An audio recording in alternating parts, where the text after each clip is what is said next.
کہ یہ گاڑیاں جو ہے 24 گھنٹے جن لوگوں کو دی جاتی ہیں وہ استعمال کرتے ہیں، یعنی کہ ان گاڑیوں کا استعمال اب صرف سرکاری استعمال نہیں ہے، ان کو ذاتی اور پرائیویٹ جو ضروریات ہیں ان کے لیے بھی استعمال کیا جاتا ہے۔ تو جناب اس وقت میرے پاس ایک انفارمیشن موجود ہے اور یہ افیشیل انفارمیشن ہے، اگر کوئی شخص اس کا سورس چاہے گا وہ بھی میں بتا سکتا ہوں۔ تو اس کے مطابق تقریباً یہ جو منسٹر لیول کے 39 یعنی کہ 39 لوگ ہیں جو یہ بلٹ پروف گاڑیاں استعمال کر رہے ہیں۔ میں ان کے آپ کو عہدے اور نام بھی بتا دیتا ہوں۔ تو جناب جو سب سے پہلا جو نام میرے پاس موجود ہے وہ chief election commissioner of Pakistan ہے، جو بلٹ پروف BMW جیپ استعمال کر رہے ہیں۔ پھر جناب دوسرا نام ہے یہ عطاء اللہ تارڑ صاحب ہیں جی، جو special assistant to prime minister اور نارکوٹکس کنٹرول ہیں، وہ بھی جناب ایک BMW جیپ استعمال کر رہے ہیں۔ پھر جناب شاہد خاقان عباسی صاحب ہیں جو کہ ایکس پرائم منسٹر ہیں، اور ایکس پرائم منسٹر کی کیپیسٹی میں وہ بھی ایک BMW جیپ استعمال کر رہے ہیں۔ پھر جناب عمران خان صاحب بھی بڑے خوش قسمت ہیں، ان کے پاس بھی سرکار کی BMW بحیثیت ایکس پرائم منسٹر موجود ہے، اور یہ بھی ایک بلٹ پروف کار ہے۔ پھر جناب جو سب سے بڑی کیپیسٹی کی ان لوگوں میں BMW موجود ہے بلٹ پروف، وہ چیئرمین سینٹ کے پاس ہے جو کہ 5000 cc ہے۔ پھر جناب جو نیشنل اسمبلی کے ڈپٹی اسپیکر ہیں زاہد اکرم درانی، ان کے پاس ہے۔ راجہ پرویز اشرف، ان کو as a ex prime minister اور ایز اے اسپیکر جو ہے ایک بلٹ پروف کار دی گئی ہے۔ پھر جناب اسد محمود صاحب ہیں جی، فیڈرل منسٹر فار کمیونیکیشن، ان کے پاس بھی جناب ایک بلٹ پروف کار ہے۔ یہ بلاول بھٹو زرداری صاحب کے پاس بھی جی بلٹ پروف کار ہے۔ رانا ثناء اللہ صاحب ہیں اسپیکر نیشنل اسمبلی کا جی، یہ آئی تھنک کہ دوبارہ نام ہے، اور ان کے پاس بھی ایک بلٹ پروف کار ہے۔ سپریم کورٹ کے ایک جج صاحب ہیں جی، ان کے استعمال میں بھی ایک بلٹ پروف کار ہے۔ اور یہ منسٹر ہیں جی for information technology and telecommunication Syed Amin ul-Haq, ان کے پاس بھی بلٹ پروف کار ہے۔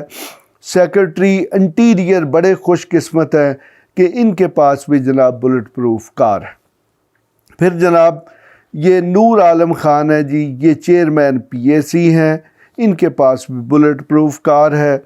اب جناب یہ ایک سافٹ سکن ویکلز ہوتے ہیں، سافٹ سکن VIP ویکل، اور یہ بھی بلٹ پروف کا ہوئی ہوتے ہیں۔ اور ان میں سے ساجد حسین توری ہیں جو کہ فیڈرل منسٹر فار اوورسیز ہیں۔ اس کے بعد جناب قمرالزمان قاہرہ صاحب ہیں، ان کے پاس ہے، اور مرتضیٰ جاوید عباسی صاحب ہیں، ان کے پاس بھی بلٹ پروف کار ہے۔ پھر جناب رانا تنویر حسین صاحب ہیں جی، minister for federal education. Mister Muhammad Israr Tareen ہیں، یہ federal minister for defence production ہے۔ آغا حسن بلوچ ہیں، یہ minister for science and technology ہیں۔ چودھری احسن اقبال صاحب پلاننگ اینڈ ڈیولپمنٹ کے منسٹر ہیں۔ مسٹر عبد القادر پٹیل صاحب ہیں، یہ minister for national health services and regulation ہے۔ خواجہ آصف صاحب ہیں، یہ بڑی اچھی تقریریں کرتے ہیں اور بڑی نصیحتیں کرتے ہیں، ان کے پاس بھی جناب بلٹ پروف کار۔ طارق بشیر چیمہ صاحب ہیں جی، نیشنل فوڈ سیکیورٹی کے وزیر۔ پھر خواجہ سعد رفیق صاحب ہیں جی، ریلوے کے وزیر۔ اعظم نذیر تارڑ صاحب ہیں جی، minister for law and justice. Nawabzada Shahzain Bugti صاحب ہیں۔ مسٹر عبد الواسع ہیں جی، یہ ہیں minister for housing and works. Raja Riaz جو کہ لیڈر آف دا اپوزیشن ہے نیشنل اسمبلی میں، ان کے پاس بھی جناب بلٹ پروف کار ہے۔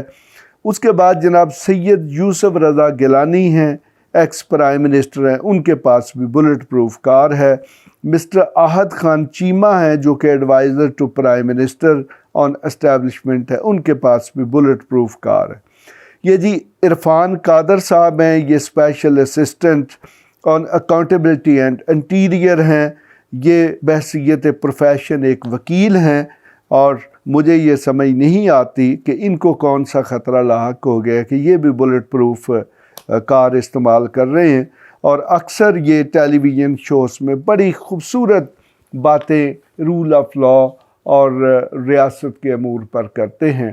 بہرحال میں نے تو آج تک یہی دیکھا ہے کہ ریاست کے وسائل جس کے بھی ہتھے چڑھے ہیں اس نے ان کو استعمال کیا ہے۔ پھر جناب یہ minister for information and broadcasting, یہ مس مریم اورنگزیب ہیں، ان کے پاس بھی جی بلٹ سافٹ اسکن وہیکل ہے۔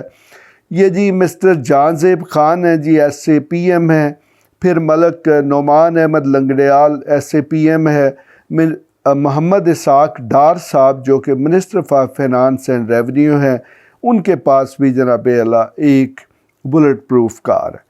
پھر جناب مخدوم زادہ سید باسط احمد سلطان ہیں، یہ چیئرمین کشمیر کمیٹی ہیں، ان کے پاس بھی جناب ایک بلٹ پروف کار ہے۔ پھر جناب Malik Muhammad Ahmed Khan S A P M ہیں، یہ بھی جناب ٹی وی شوز پر موجود ہوتے ہیں، اور ابھی چند دن پہلے یہ خبر آئی تھی جی کہ بہت سارے جو ایس اے پی ایم ہیں وہ مفت میں ملک کی خدمت کریں گے، لیکن یہ نہیں بتایا گیا تھا کہ وہ اور کون کون سے پارکس اینڈ پریویلیجز استعمال کریں گے۔ تو اس طرح جناب پاکستان ایک وہ ملک ہے جس کے پاس اپنی امپورٹ کی ایل سیز کھولنے کے لیے پیسے نہیں ہیں، لیکن اس کے جو وزیر اور مشیر ہیں وہ جناب بلٹ پروف گاڑیوں میں سفر کرتے ہیں، جن کے جو مینٹیننس اور پیٹرول کے ایکسپینسز بہت زیادہ استعمال ہوتے ہیں، اور یہ سب کا سب کام جو ہے، یہ گاڑیاں جو ہیں وہ جناب سرکاری اور پرائیویٹ استعمال دونوں کے لیے کر رہے ہیں۔ حالانکہ قانون کے مطابق کسی سرکاری گاڑی کو پرائیویٹ کام کے لیے استعمال نہیں کیا جا سکتا، لیکن جناب یہ پاکستان ہے۔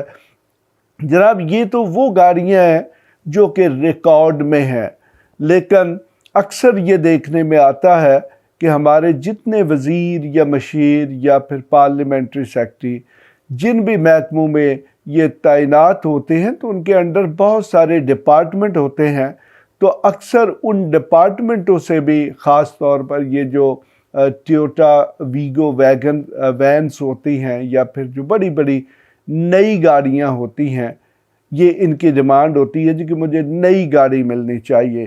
تو جناب اگر آف دا ریکارڈ گاڑیاں جو کہ وزیر اور ان کے سٹاف کے استعمال میں ہیں، تو اگر آپ ان کی تفصیلات جو کہ کبھی نہیں دی جاتی، ان کو خفیہ ہی رکھا جاتا ہے، اگر وہ بھی عوام کے سامنے لائی جائیں تو پھر ہمارے ملک میں ہماری جو کابینہ، ہمارے جو پرائم منسٹر کے ایڈوائزرز یا پھر اسپیشل اسسٹنٹس ہیں، اگر آپ ان کا صرف یہ گاڑیوں کا خرچہ ماہانہ دیکھیں گے تو یہی ہو سکتا ہے کہ کم از کم کوئی کروڑوں میں جائے یا کم از کم کو 1 ارب روپے کے قریب ہو۔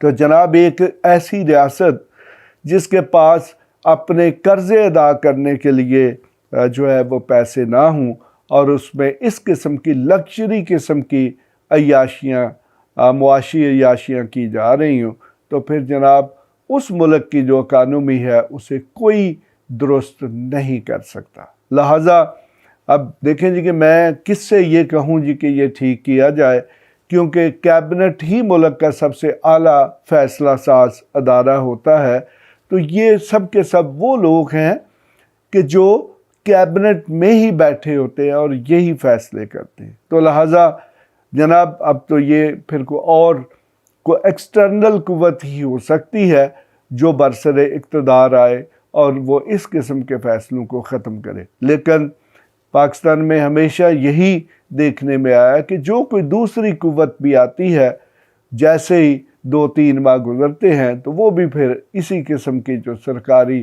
سہولیات ہیں ان کو استعمال کرنا شروع کرتے ہیں۔